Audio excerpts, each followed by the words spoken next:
बढ़ते हैं और मिस्टर आशुतोष रघुवंशी को शामिल करते हैं अपने शो में। रघुवंशी जी, वेलकम ET Now स्वदेश पर बात करने के लिए धन्यवाद। सबसे पहले आपसे समझना चाहेंगे कि हॉस्पिटल बिजनेस की तरफ मार्केट का, कंट्री का, गवर्नमेंट का, सिटीजन्स का रवैया लास्ट 2-3 साल में कम्प्लीटली चेंज हो गया। मार्केट्स ने रीरेट किया हॉस्पिटल इंफ्रास्ट्रक्चर और हेल्थ केयर इंफ्रास्ट्रक्चर बिजनेस को ऑफकोर्स, और ऑफकोर्स सिटीजन ने भी ये बात रियलाइज़ की कि शायद हमारे कंट्री में हॉस्पिटल्स पर कैपिटा कम है, ग्रोथ होनी चाहिए। आपके क्वार्टरली रिजल्ट्स में इस बार ये ग्रोथ किस तरह की कैप्चर हुई, और अगर आप शेयर कर सकते हैं यहाँ से आउटलुक कैसा लग रहा है? धन्यवाद।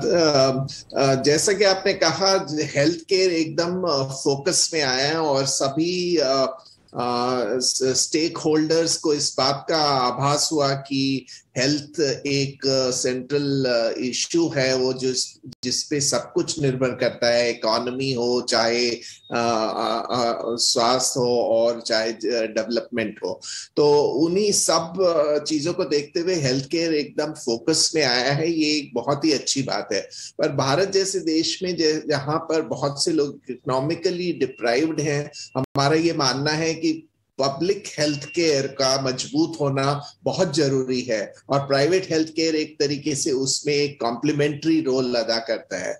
जहां तक हमारे तीसरे क्वार्टर के रिजल्ट्स का सवाल है, वो परफॉर्मेंस काफी अच्छी रही है। आमतौर पर तीसरे क्वार्टर में बहुत से फेस्टिवल्स होते हैं, तो एक तरीके से उसमें थोड़ा डिप देखा जाता है, पर वो हमने इस वर्ष नहीं देखा।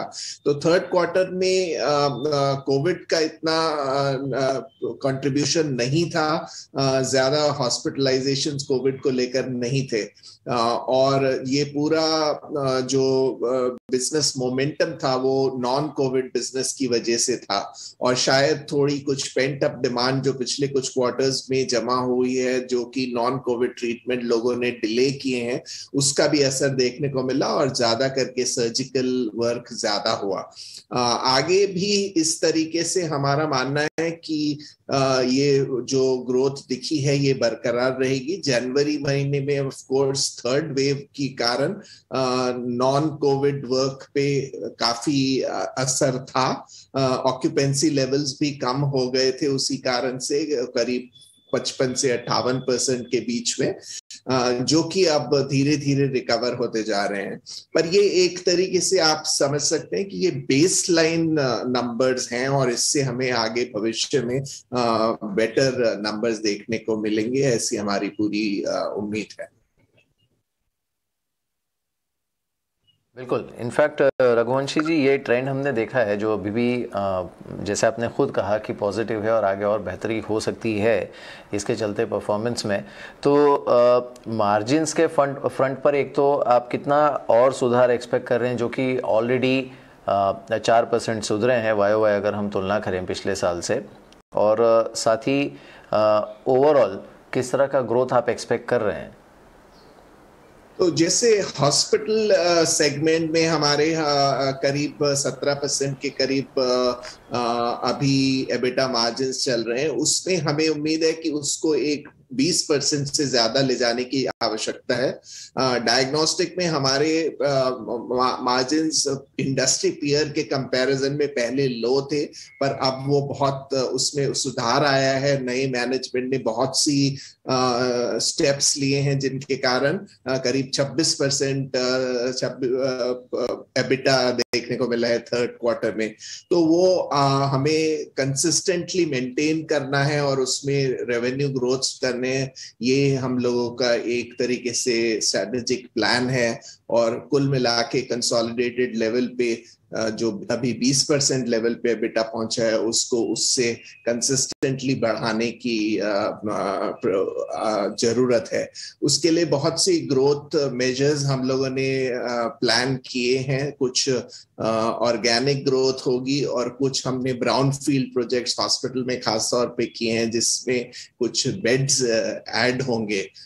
कुल मिला के 1200 बेड हम 3 साल में ऐड करने वाले थे, उसमें से 200 ऑलरेडी ऐड हो चुके हैं और करीब 150 से 150 ये अगले 2 क्वार्टर में ऐड हो जाने चाहिए। मिस्टर रघुवंशी, आपने बेड्स एडिशन की बात तो की, इसके अलावा और कोई और डिटेल्स आप इंफ्रास्ट्रक्चर से रिलेटेड जोड़ी कोई शेयर करना चाहेंगे, मे बी मेडिकल प्रोग्राम या किस तरह के क्लिनिकल स्पेशलिटी प्रोग्राम्स? तो जैसा हमने पहले भी कहा था कि हमारा फोकस कुछ खास स्पेशलिटीज पे है। उसमें कैंसर एक बहुत बड़ा फोकस एरिया है। उसमें कई तरह के नए टेक्नोलॉजी एडिशंस करने की हमने प्लान बनाई है, जो कि ऑलरेडी एग्जीक्यूशन फेज में है।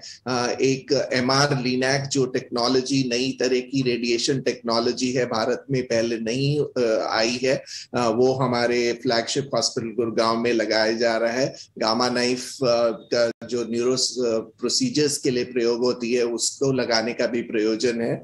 और 3 और सेंटर्स में हमारा कैंसर सेंटर को एक नेक्स्ट लेवल पे ले जाने का प्लान है। उसके अलावा बहुत सी फ्यूचरिस्टिक टेक्नोलॉजीज हैं, उनके बारे में हम लोगों ने प्रोजेक्ट बनाना शुरू किया है। जैसे कि जीन थेरेपी होती है, उसके लिए कार्टी सेल नाम का सेल इस्तेमाल किया जाता है।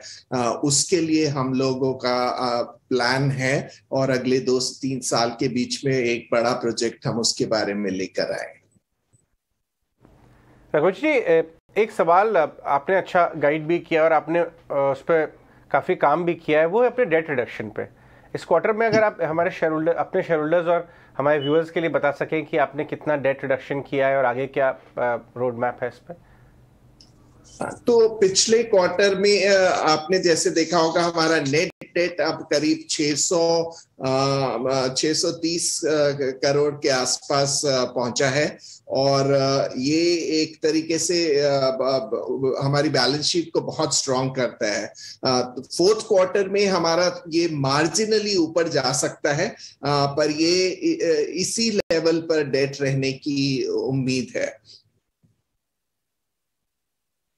ठीक है, बहुत बहुत शुक्रिया मिस्टर रघुवंशी आज हमसे बात करने के लिए, रिजल्ट्स पर अपना रिएक्शन देने के लिए। उन्होंने क्लियरली बताया कि किस तरह से नॉन कोविड आया फिर से प्री कोविड लेवल्स से पहले, यानी पहले के लेवल्स पर वापस पहुंचते हुए दिखाई दे रही है, और अपने फ्यूचर प्लान्स और डेट रिडक्शन को लेकर रोड मैप भी हमसे शेयर किया। बहुत बहुत शुक्रिया आपका।